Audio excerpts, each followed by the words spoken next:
What do you tell another developer when they ask you a question about a project you've done that you feel like really isn't that important? That's what we're talking about on today's episode of Developer Tea. This is in response to an email that I got from a listener named David. David, thank you so much for emailing in this question.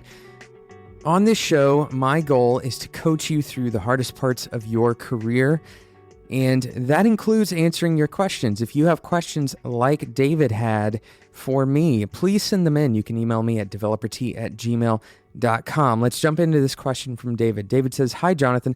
I'm in my final year of a degree in software engineering, and over the years, I've developed my skills in front-end dev and UI design, which are not taught beyond an introductory level in classes at my university.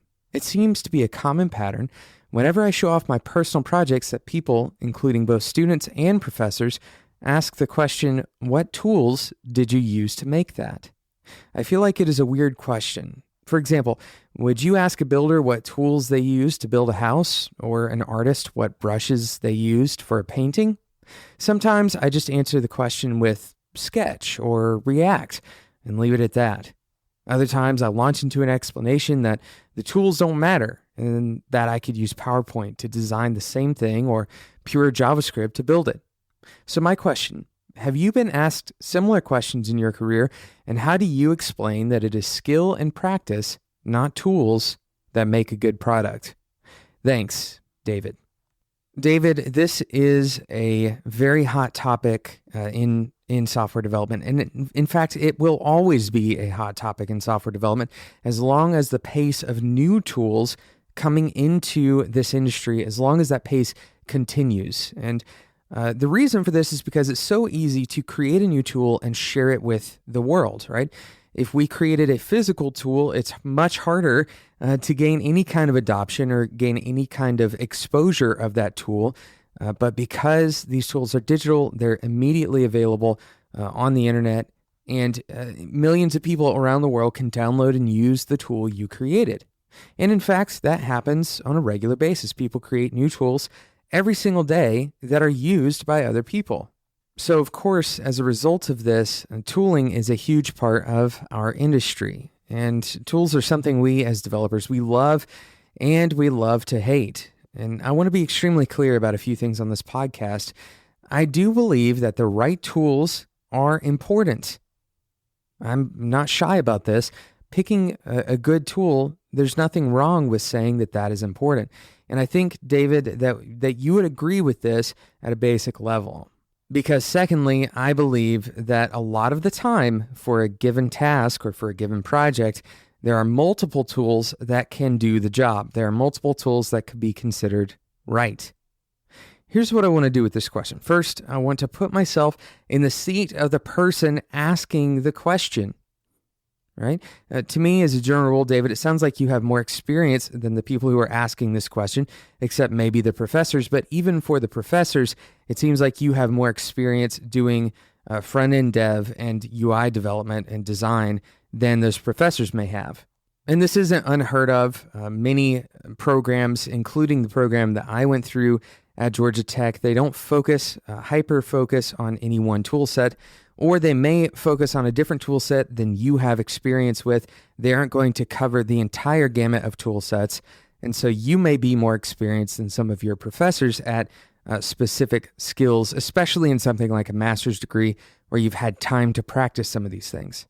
And David, I think what you're saying here is that sometimes it feels like when they talk to you about the work you've done, that they're reducing the work that you've done to the tool that you used rather than the idea, right? The underlying idea of the project you created.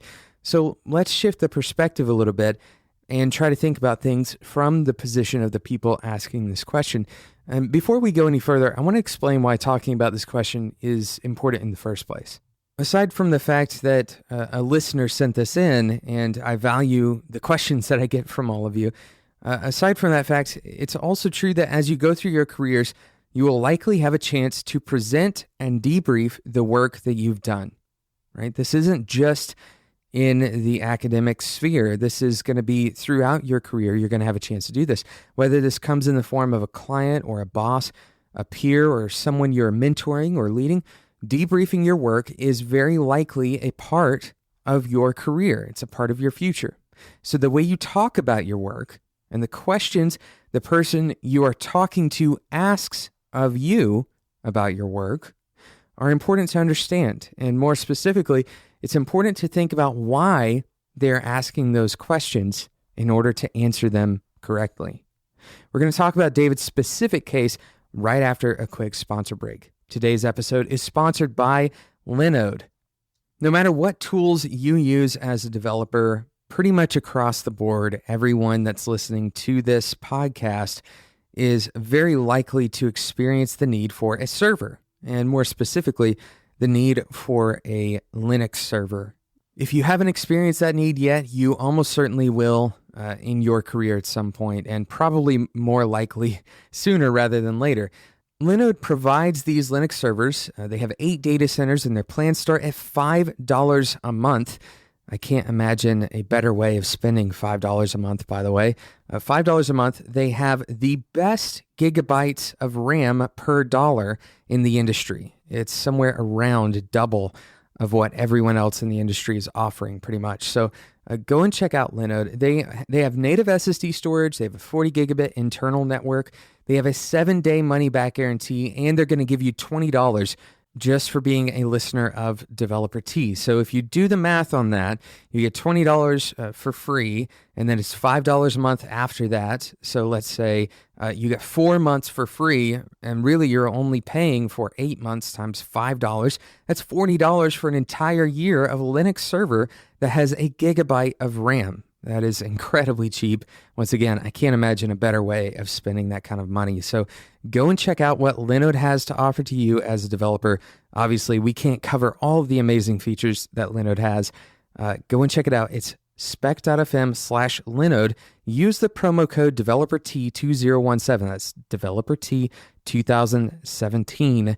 When you check out for that $20 worth of credit. Thank you again to Linode for sponsoring today's episode of Developer T. So we're talking about this question about tooling that David sent in. This question that basically says, what tools are you using when David is showing these projects off and he's a little bit ahead of the program that he's in at school in terms of his capabilities and his experience with front-end dev. In that moment where he's showing these projects off, the response isn't to look at the project and focus on that. Instead, it's to think about the tooling. What tools did you use? So what I really want to do here is break down what's going on in the mind of the people asking this question and really actually ask, what are they really asking?